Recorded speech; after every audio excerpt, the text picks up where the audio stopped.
네, 안녕하세요. 저는 한 품질경영연구소의 아마 신용균입니다. 이번 한국품질경영학회 아마 추계 학술 대회를 아마 여러분하고 함께 하게 돼서 반갑습니다. 제가 설명드릴 내용은 현장 품질 개선 사례로서 직교별 실험을 이용해 가지고 많은 분량을 해결한 그 사례가 되겠습니다. 그리고 내용으로 들어가기 전에 간단하게 제 경력 설명드리도록 하겠습니다. 저는 약 한 10년 정도 아마 기업체 생활을 했었습니다. 그리고 아마 95년도부터 아마 지금까지 아마 전국에 있는 기업체에 다니면서 품질 개선 쪽으로 교육 또는 컨설팅을 진행하고 있습니다. 그 다음에 제 전문 분야는 품질 문제 해결, 고 아마 최적화로 이렇게 좀 차별점을 두고 있습니다. 그리고 저는 이제 개인적으로 이제 블로그하고 유튜브를 통해 가지고 제가 이 경험한 내용 또는 어떤 개념들을 이렇게 많은 분들하고 공유하고 있습니다. 그다음에 이제 본 그 자료 구성은 메인은 2번입니다. 근데 이 메인을 이야기해서 직교별 실험에 대한 내용을 좀 언급을 하고 실질적으로 그 메인으로 아마 들어가도록 하겠습니다. 자, 그럼 이제 발표 논문 초록은 아마 여러분이 가지고 있죠. 그래서 본 내용 중에서 핵심이 되는 내용을 이렇게 이제 빨갛게 선으로 좀 표시했습니다. 그래서 실제로 직교별 실험을 쓰면 좋다가 아니고 실제로 그 전에 준비할 사항이 좀 중요한 내용들입니다. 그래서 어떤 데이터로 우리가 그 현재의 품질을 평가할 것인가, 그 다음에 어떤 실험 요인을 가지고 실험에 참여할 것인가. 그래서 이 부분을 우리가 놓치게 되면은 아무리 좋은 실험을 진행해도 원하는 결과를 얻을 수가 없습니다. 마치 우리가 고기를 잡기 위해서 엉뚱한 데 가가지고 낚싯대를 들이고 또는 엉뚱한 데 가가지고 그물을 던져봤자 우리가 원하는 고기를 잡는데 한계가 있기 때문입니다. 그래서 본 사례에서도 아마 이런 부분도 잠깐 언급하면서 아마 진행을 하도록 하겠습니다.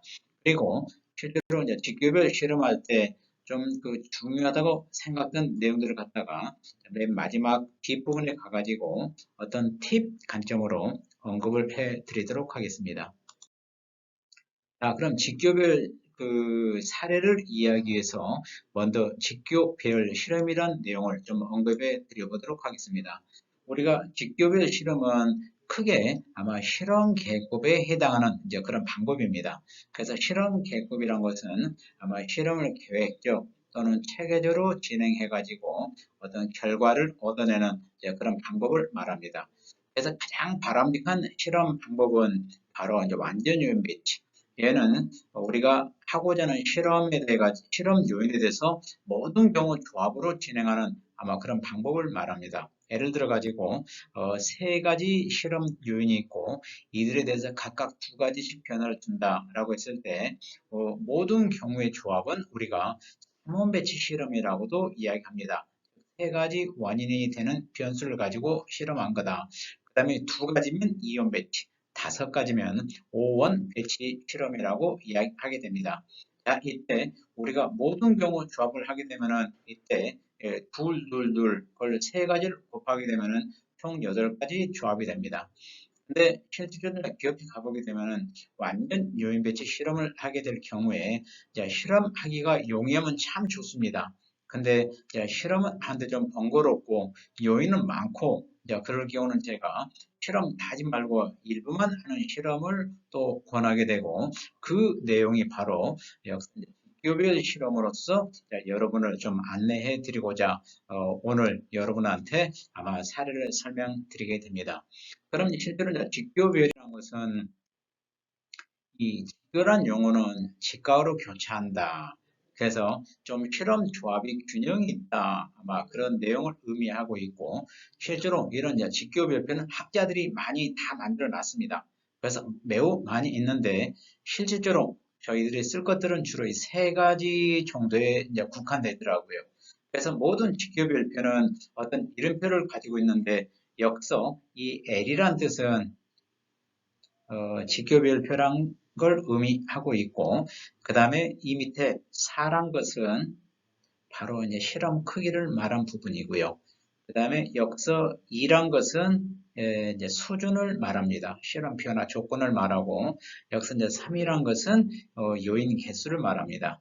그래서 얘는 간단하게 이렇게 표현하고 또 이렇게 표현하고 이렇게 표현합니다. 그래서 직교별표 4번 실험 조합. 그 다음에 얘는 직교별 실험 8번, 얘는 9번 실험한다. 아마 그런 내용들입니다. 그래서 이 직교별표는 우리가 만들 수는 있는데 너무 이제 고등 수학이다 보니까 학자들이 다 만들어 놨어요. 그래서 만들어 가지고 이렇게 이름표를 만들어 놨고 무한대로 계속 있어요.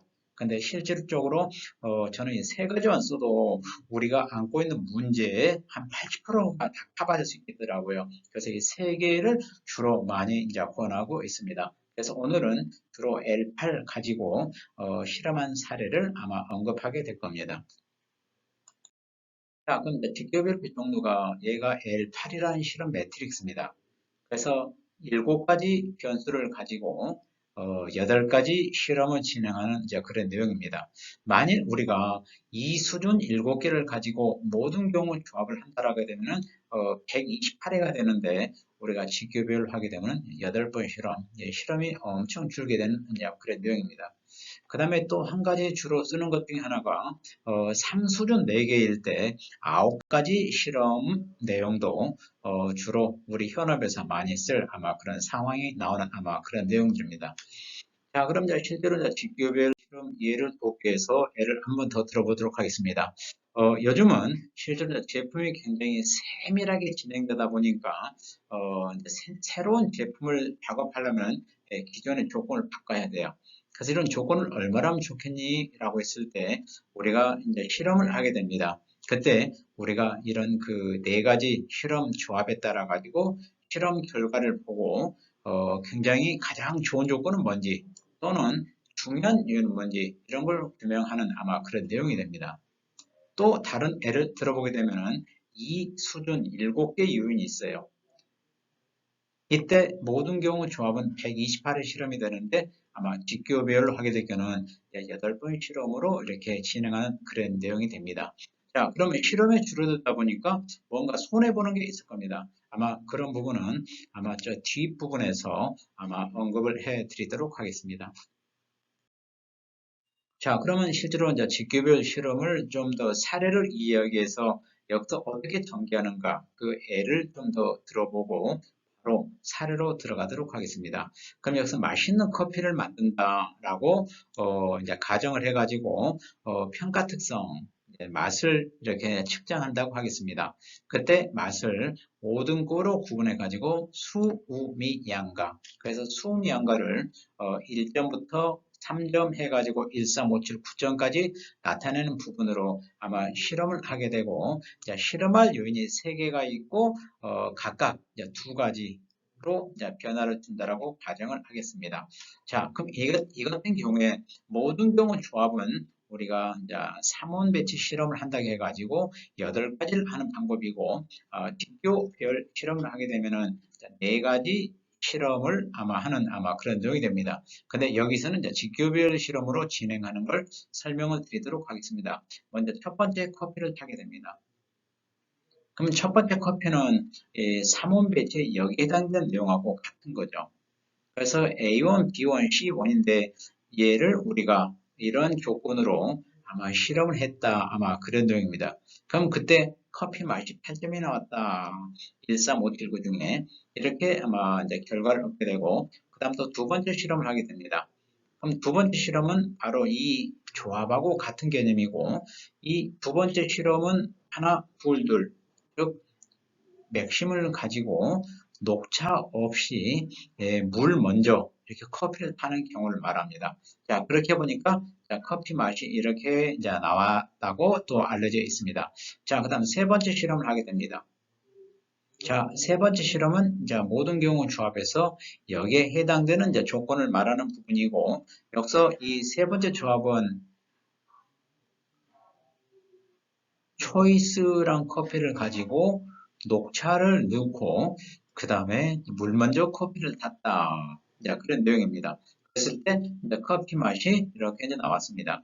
자, 그 다음 마지막 네 번째 실험입니다. 그럼 이제 모든 경우 조합에서 바로 얘가 직교별표 네 번에 해당되는 실험이고 이 실험으로 둘둘 하나 걔는 이런 부분이 되겠죠. 초이스를 가지고 녹차 없이 이제 커피 먼저 이렇게 넣고 탔다라는 내용입니다. 그럼 그때 이제 커피 맛이 이렇게 나왔어요. 그럼 이렇게 실험을 하고 나니까 데이터가 변했죠. 그럼 이게 왜 변했을까를 우리가 분석을 하게 됩니다. 자, 분석을 할 때 우리가 A에 해당되는 그런 이제 값을 찾아와요. 먼저 A1. 여기서 A1이란 말은 이제 맥심을 말하겠죠. 그래서 맥심으로 실험했을 때 결과가 얼마니 그걸 찾아옵니다. 그래서 얘를 찾아보니까 평균이 5.5가 되죠. 5.5. 예. 자, 그 다음에 A2로 가게 됩니다. A2는 이제 초이스를 쓴 경우죠. 그래서 초이스를 썼을 때 커피 맛이 어떻게 나왔니 해보니까 7하고 2니까 평균은 4.5가 됩니다.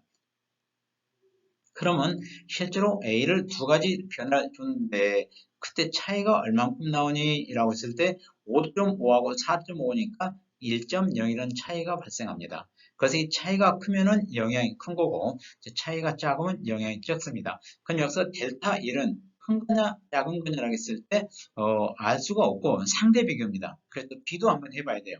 자, 그럼 또 B도 한번 해보겠습니다. 자, 그럼 이제 B1 또 B1 데이터를 또 찾아와요.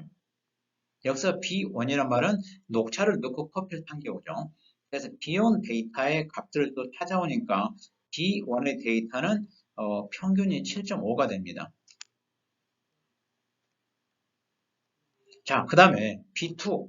B2는 이제 녹차를 안 넣고 탄 거죠. 그래서 B2에 해당되는 걸 또 여기서 값을 가져보니까 그때 평균이 2.5가 됩니다. 그래서 B의 델타를 구해보니까 5가 되죠.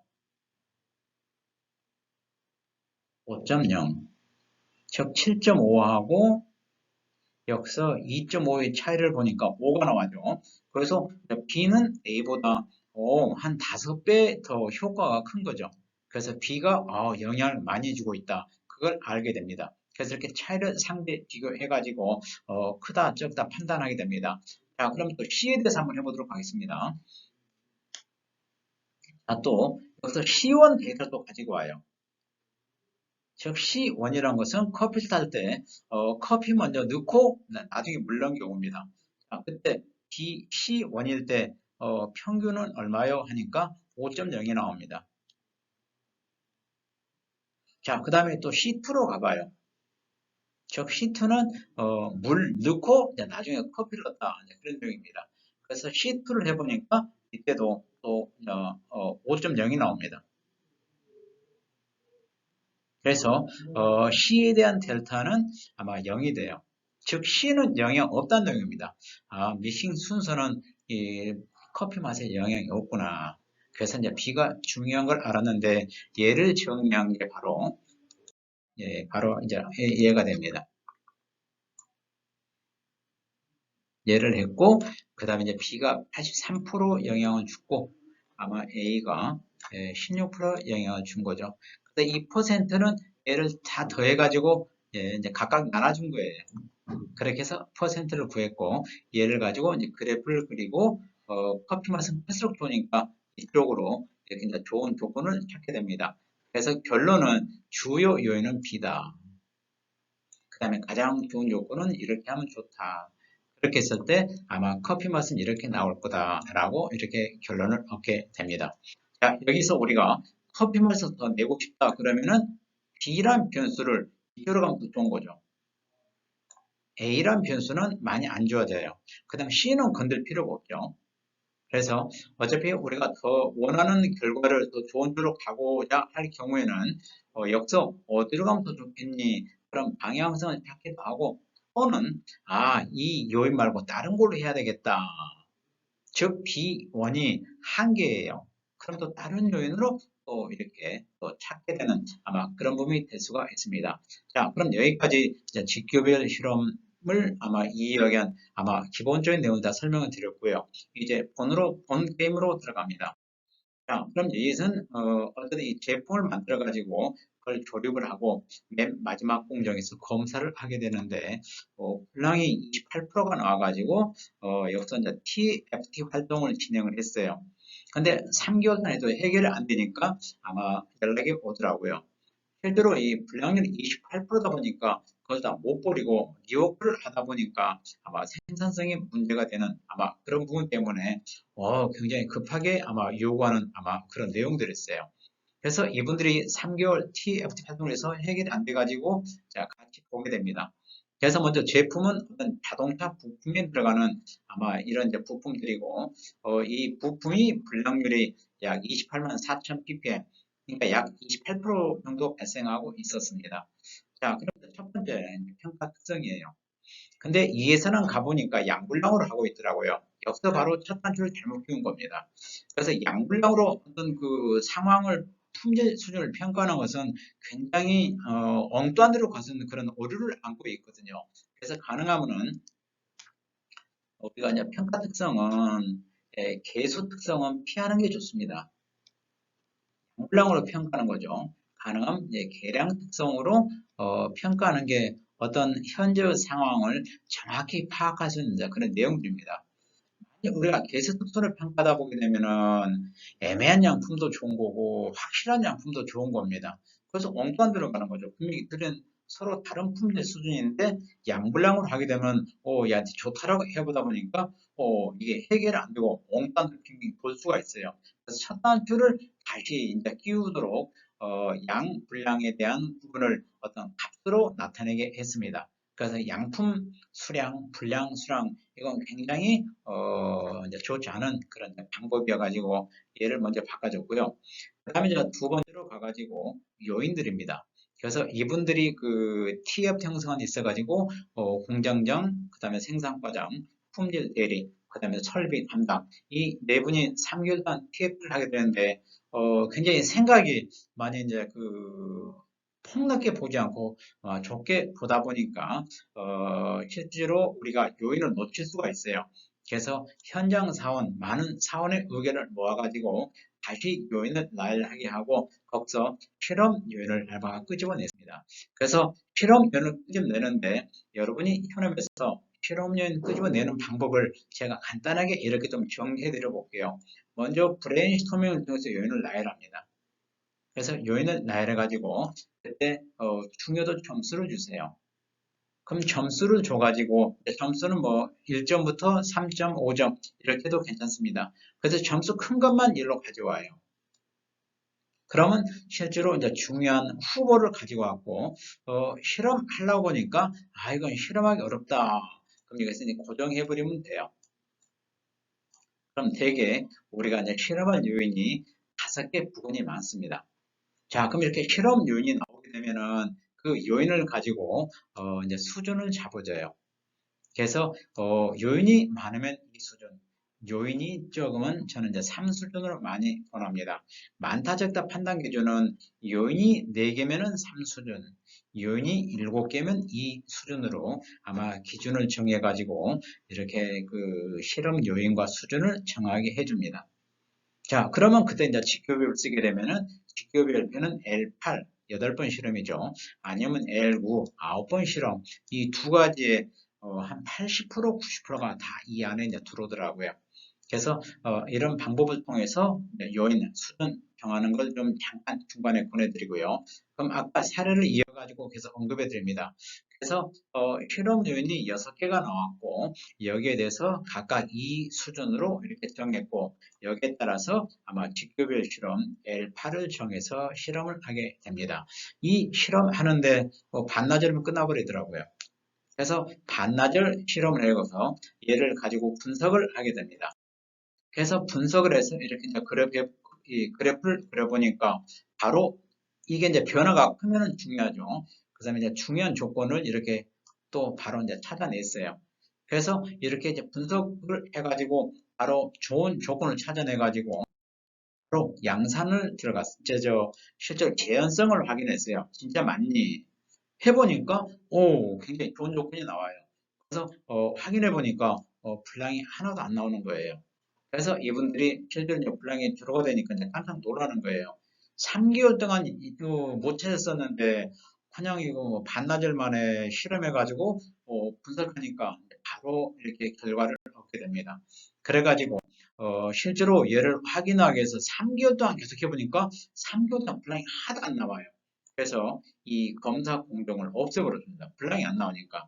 그렇게 해가지고 현재 분량은 28%가 제로가 돼버렸는데 실제로 기업에서 해보게 되면은 진짜 우리만 찾아주게 되면은 실제로 분량은 제로로 가는 경우를 참 많이 보게 됩니다. 그래서 이제 분량이 줄다 보니까 또 아마 생산성이 올라가는 아마 이제 그런 부분이 되고 또 거기에 이제 근무하시는 현장에 계신 분들도 편해지는 아마 그런 걸 얻게 됐습니다. 자, 여기까지가 이제 직교별 실험 사례를 마치게 됩니다. 자, 그 다음에 직교 별표 활용 팁을 알려드리겠습니다. 직교 별표는 실험에 적은 방면에 손해보는 게 있어요. 그게 뭐예요? 바로 조건 잘못 찾을 수가 있습니다. 바로 왜 잘못 찾아요? 바로 교작용 때문에 그렇습니다. 그래서 저는 그 실험 순서를 이렇게 정합니다. 실험을 하고 데이터 분석을 하고 조건을 도출해서 재현성을 확인하는 게 일반적인 룰인데 제가 이때 빨간 선을 이렇게 하나 더 추가로 만들었어요. 그래서 최적 조건을 결정할 때 얘만 갖고 하지 말어. 얘도 같이 해란 부분입니다. 직교 배열 실험을 했다. 만일 L8을 했다. 그럼 L8 내에서 가장 좋은 그런 조건이 있습니다. 그래서 그 조건하고 데이터 분석을 통해서 나온 조건하고 이 두 개를 가지고 재현성을 확인해라. 그럼 둘 다 재현이 되면은 굉장히 바람직합니다. 근데 실험 내 가장 좋은 조건은 재현이 되는데 데이터 분석을 통해서 나온 조건은 재현이 안 됐다. 아, 이때는 바로 조건을 잘못 잡은 거예요. 그래서 교작을 검토해가지고 조건을 다시 찾아야 됩니다. 그 다음에 또 현재 조건이 이제 실험 내에서 가장 조건이 재현이 안 될 수가 있어요. 이때는 실험 데이터가 다 자체가 잘못되기 때문에 얘는 완전 모든 걸 다 잘못한 거예요. 그래서 분석 자체가 의미가 없습니다. 그래서 항상 실험 내에서 가장 좋은 조건은 항상 재현이 돼야만이 의미가 있는 거고 그거하고 현재 데이터 분석 나온 거하고 비교를 해가지고 하다 보니까 실제로 실험을 쭉 해가지고 이렇게 엉뚱한 대로 갈 확률은 거의 없더라고요. 그래서 저는 이 방법을 갖고 적용하다 보니까 직교별 실험을 어떤 경우든지 부담 없이 진행해가지고 결과를 끄집어냅니다. 그 결과는 얘 아니면은 얘가 됩니다. 근데 굳이 퍼센트로 말하면 한 8대 2 정도 되더라고요. 그래서 실질적으로 이제 이 직급을 실험을 통해 가지고 기업에서 안고 있는 문제를 실험 크기를 이렇게 많이 하지 않고 결과를 얻고 있는 부분들을 가지고 아마 기업체 계신 분들이 이걸 쓰면 좋겠다 해가지고 제가 이렇게 이제 설명을 드리고 있고 그다음에 이런 사례들을 제가 경험한 것은 아마 한 2,3천 건 정도 됩니다. 그래서 실제로 이제 2천, 3천 건 진행하면서 너무 효과를 많이 보다 보니까 이렇게 특별 실험을 오늘 아마 설명드려 보게 됩니다. 자, 그 다음에 직교 배열표를 선정할 때 이런 상황이 있어요. 근데 우리가 의수준법이라는 걸 모르게 되면은 L18이라는 실험을 하게 돼요. 근데 의수준법을 알게 되면 9번 실험으로 가능합니다. 그래서 직교 배열표 약간 변형하는 방법에 이제 의수준법이 있기 때문에 잠깐 설명을 드려봤고요. 그 다음에 조합법이라는 게 있습니다. 자, 이 같은 상황이 있어요. 그럼 이때도 우리가 조합법, 수준법을 모르게 되면은 L18을 실험하게 됩니다. 근데 우리가 조합법까지 알게 되면은 이렇게 또 9번으로 실험이 가능해요. 그래서 직교표를 약간 변형하는 방법으로서 수준법 또는 조합법을 보내봅니다. 자, 그 다음에 이제 마지막입니다. 슬라이딩법입니다. 직교 별표는 교작용에 취약해요. 그래서 조건을 잘못 잡으면은 엉뚱한 데로 갈 수가 있어요.